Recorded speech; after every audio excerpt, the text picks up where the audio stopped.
کیا بال کاٹنے سے روزہ ٹوٹ جاتا ہے؟ انجیکشن لگانے سے روزہ ٹوٹ جاتا ہے؟ برش کرنے سے روزہ ٹوٹ جاتا ہے؟ سرما لگانے سے روزہ ٹوٹ جاتا ہے؟ ناخن کاٹنے سے روزہ ٹوٹ جاتا ہے؟ کیا جتنی چیزیں میں نے آپ کو بتائی ہے، کیا ان سے روزہ ٹوٹتا ہے یا نہیں ٹوٹتا ہے؟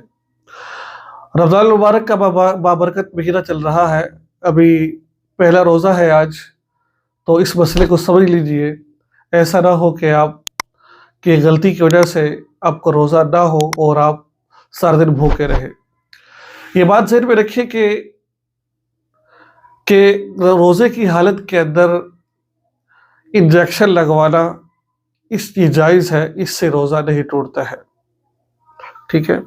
اس کے علاوہ بال کاٹنا، آپ زیر ناف بال کاٹ رہے ہیں یا پھر زیر بغل بال کاٹ رہے ہیں یا پھر آپ داڑھی مونچھیں بنا رہے ہیں یا نائی کے پاس اپنے کٹنگ کروا رہے ہیں، تو اس سے آپ کا روزہ نہیں ٹوٹے گا، روزے پر کچھ اثر نہیں پڑے گا۔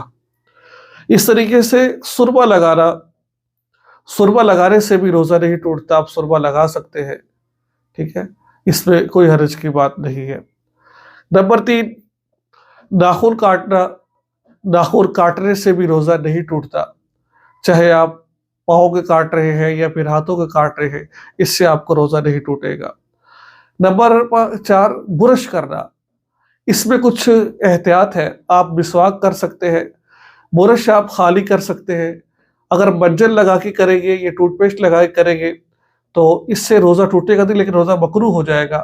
ہاں، اگر ٹوتھ پیسٹ کے یا پھر پاؤڈر جو لگا کے ہم برش کر رہے ہوتے ہیں اس کے ذرات اگر حلق میں چلے گئے تو آپ کا روزہ ٹوٹ جائے گا۔ تو یہ چیزیں تھیں جن سے روزہ ٹوٹ جاتا ہے۔ صرف ایک چیز احتیاط کر رہے ہیں برش کرنے سے، اور خالی برش کر سکتے ہیں، کہ ٹوتھ پیسٹ لگائیں گے تو روزہ مکروہ ہوگا، اگر حلق میں چلا گیا آپ کا روزہ ٹوٹ جائے گا۔ آپ کا سرما لگانے سے روزہ نہیں ٹوٹتا، انجیکشن لگانے سے روزہ نہیں ٹوٹتا، اس کے علاوہ ناخن کاٹنے سے اور بال کاٹنے سے بھی روزہ نہیں ٹوٹتا ہے۔ تو آپ یاد رکھیں، رمضان المبارک کے بابرکت گھڑیوں میں، سحری اور افطاری میں ہمیں ضرور دعا میں ضرور یاد رکھیں۔ السلام علیکم ورحمۃ اللہ وبرکاتہ۔